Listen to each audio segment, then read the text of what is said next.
Hello, my God, it's been so long. Wow. Okay, there's definitely where to begin.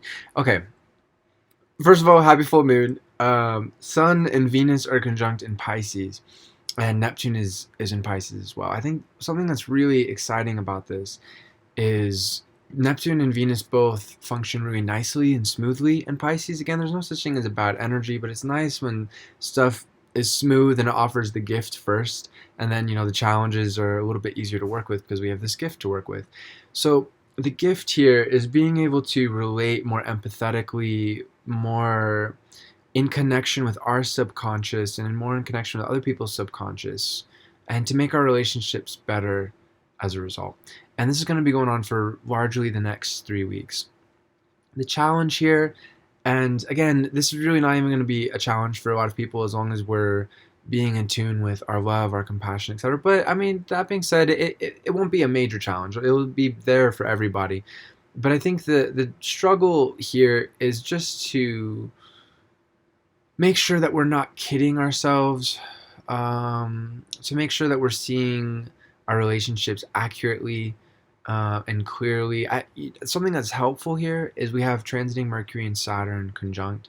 And even for myself over the last day, it's been really helpful to kind of figure out, okay, I have all of these different musical projects going on in my life. But certain ones with certain bandmates are just the timing isn't quite right. It's just not, the energy is not there.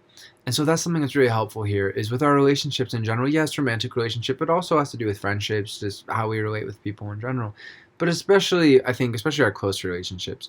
Um, Mercury and Saturn being conjunct can be really helpful to be able to very clearly see what's working, what's not working, where to focus our attention, what needs to be talked about.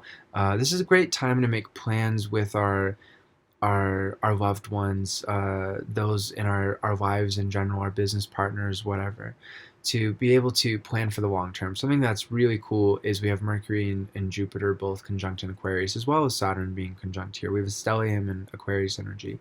And this is such a great time to be looking forward towards the future. In fact, it's really essential, I think, for all of us during this time to be focused on what what's working. Yes, to be very sober and very focused. Okay, what is practically working because Saturn's involved, but also with Jupiter to be excited. For example, like I was talking about with those different musical projects, I know that in the future, at some point, maybe even just in a couple months, maybe a year, I don't know what it is, but I know that they will blossom. It will be something really powerful. So I think that don't give in to negative thinking. We're kind of in this tightrope because Mercury is directly in between Jupiter and Saturn, and as the next week progresses, it's going to be directly conjunct Jupiter and then move past. So where we are right now at the making of this video and for the next couple of days, the focus is on making sure we're not being too negative in our thinking, but also making sure we're not going too over optimistic in our thinking. We want to keep connection to both. What's working, what is exciting to think about, what could work in the future, etc. And again, this has to largely do with our relationships too. So we're deciding things for ourselves, plans, and etc. for us as individuals, but also how can I make my relationships with those in my life better? And I think the last thing we'll cover for this video is with transiting Mars and Taurus. That's kind of the stick in the mud here. Again, a great energy. Don't take this personally if you have natal Mars and Taurus. There's wonderful things about the energy, of course, and go check out my YouTube videos on it if you want to check out those positive things. And actually, even here, it's really good how it's bringing a patience to the situation and being able to really focus. Again, this big focus on what's working, what's not working. But the challenge here, I think, for everybody is with all this Aquarius energy, especially over the last maybe month and a half or so, when we had even more Aquarius energy when the Sun and Venus were there, there's been this focus on ideas and the future and wanting to make those ideas a reality. And Mars and Taurus is very rightly so been helping us to make sure that we stay grounded and focused. But it can get there's a lot of tension there because that Aquarius energy just wants it to manifest now, especially with Jupiter and Mercury being conjunct. No, I want it now. I want to, yeah, it's so exciting for the future, but I want that future to be the present. And it's just not possible to manifest that during any kind of Mars energy. But with Mars and Taurus, it's all the more so, where we might experience from the outside, maybe somebody coming into our lives and saying, you're not quite ready to do that yet, or that's not possible, or whatever. And it's never good to give up that vision if that vision is truly in tune with your soul and it feels good. Yeah, no, I'm going to do this. This is really exciting. This is my goal for the long term, etc. But it's important it's essential to take into account the Mars energy here too, and to make sure that you are staying practical, you're actually doing the work to make that vision come to life, to make your future the reality that you're seeking to manifest. For me, with the book, I've gotten into the final phase of figuring. I know I've been talking about this book for a year and a half now.